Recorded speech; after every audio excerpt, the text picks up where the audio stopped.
Ndugu mzazi, karibu tuelezee jina lako na jina la mtoto pamoja na maendeleo ya mtoto yakoje, na kwa ujumla tuelezee namna unavyofurahishwa na shule ya Rise Nasari Pre and Primary School. Asante. Kwa majina naitwa Jacqueline Kato Dilunga. Nina mtoto hapa yuko chekechea mwaka wa pili. Kwa kweli hii shule ni nzuri, binafsi nafurahia na ninajivunia kumleta mtoto wangu hapa, na maendeleo yake ni mazuri tangia alivyoanza mpaka sasa.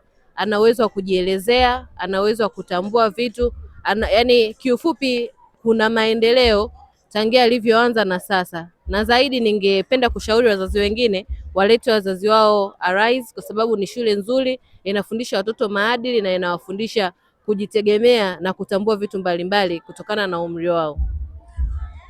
Unazungumziaje taaluma ya shule kwa ujumla pamoja na walimu waendeshaji wao unavyoona? Na kuhusu taaluma, wako vizuri kwa kweli, ningependa kuwapongeza, wanafanya vizuri na kazi yao ni njema. Waongeze bidii kwa sababu tunaona matunda hayo ya kazi yao kupitia watoto wetu ambao wanasoma katika shule hii ya Rise. Jamani, karibuni sana. Wewe unangoja nini? Mlete mwanao wa Rise Pre and Primary School, shule iko Goba Marobo. Asante.